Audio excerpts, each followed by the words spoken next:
Hello friends, welcome to my channel. In this video, we are going to discuss a very important topic in AEM, and that is ClientLib. So any digital experience, again, they heavily rely on the client side scripts. So it may be JavaScript, it may be CSS, and the performance of a web application or digital experience, it all depends upon how these files, whether it is JavaScript or whether it is CSS, how these files are organized. There is no duplicacy. A single file or same JavaScript file is not included in the page multiple times. The pages are optimized. The size of the JavaScript file, it should be optimum so that once the page is loading, it doesn't take much time. So again, client side processing is all driven by complex JavaScript and CSS code. So in order to make sure that the experience for any web application that we are creating from AEM, that is seamless, so we use this AEM client side library and we call it as ClientLibs. And this ClientLibs, it allows you to organize your client side libraries like CSS and JavaScript. Store these client side libraries within the repository, and we have this ClientLibs in AEM can first of all aggregate all the CSS, and so whatever CSS and JSS file. So you have 10 CSS, 5 JSS files, so it aggregate into one file.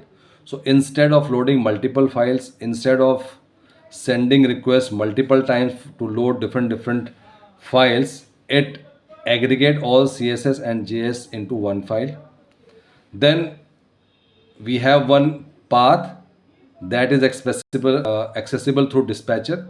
So again, at the load balancer level also, at the caching point also, this one single file is again stored at dispatcher level, so that again the performance of the website is good. We don't have to load that file multiple times. And we have basically, if you want to discuss about how these are implemented, so it has a folder structure. So we have this client side library folder structure. Whenever we are going to implement, we have to create this CQ colon client library folder nodes. So where anywhere within the apps subtree of the repository, use the category properties of the node to identify the library category to which it belongs. So we have this category property through which we assign it, and then this category property is used while we are accessing these JavaScript and CSS file in our code. So each CQ client library folder is populated with a set of JS and CSS file along with few supporting file.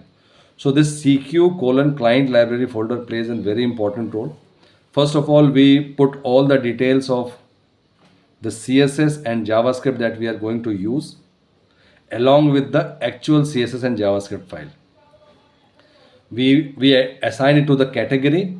If the client library folder contains one or more source files, at runtime they are merged into single JS and CSS file. So if you have 3 or 4 different JavaScript files, and while using this client lib folder, at runtime what it does, it checks the information. Again, first of all, we define what all CSS and JavaScript files are being used. Based upon that definition, the actual files are being merged into one. So if we have 3-4 JavaScript files, so those files are merged into one file. Similarly, we have CSS files also. So the name of the generated file is the node name with either .js file or .css file.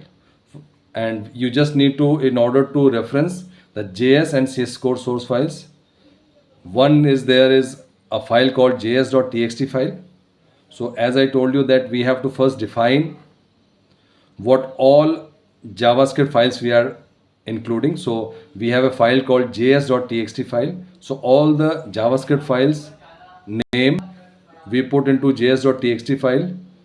all the files related to CSS we put into css.txt files, and then based upon these text file information, all the JS file that are being defined in the txt file, those are merged into one single file, and then similarly the CSS files also merge into one.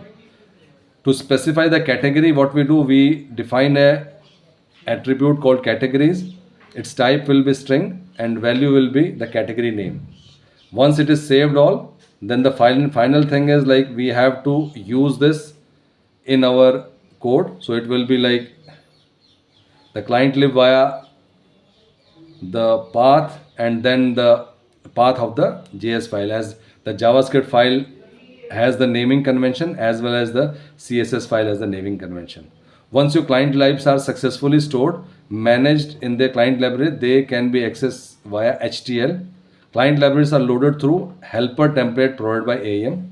So AEM provides some helper template through which it is loaded, which can be accessed through. We have this cycly. So in the view part, we use cycly. So we have data slide use, data slide test. So in order to consume these JavaScript files and CSS files, we use this data slide use, which can be called through data slide call. Each helper template expects a category option. So as we told you that once we are creating this key value pair in our JCR, this category is very important, because this JavaScript file or helper template, they expect a category, and with the help of the category we access these. So this is all about client library, how client library used to manage all the resources that are used on the client side. If you like this video, please like, share and subscribe, and thank you for watching this video.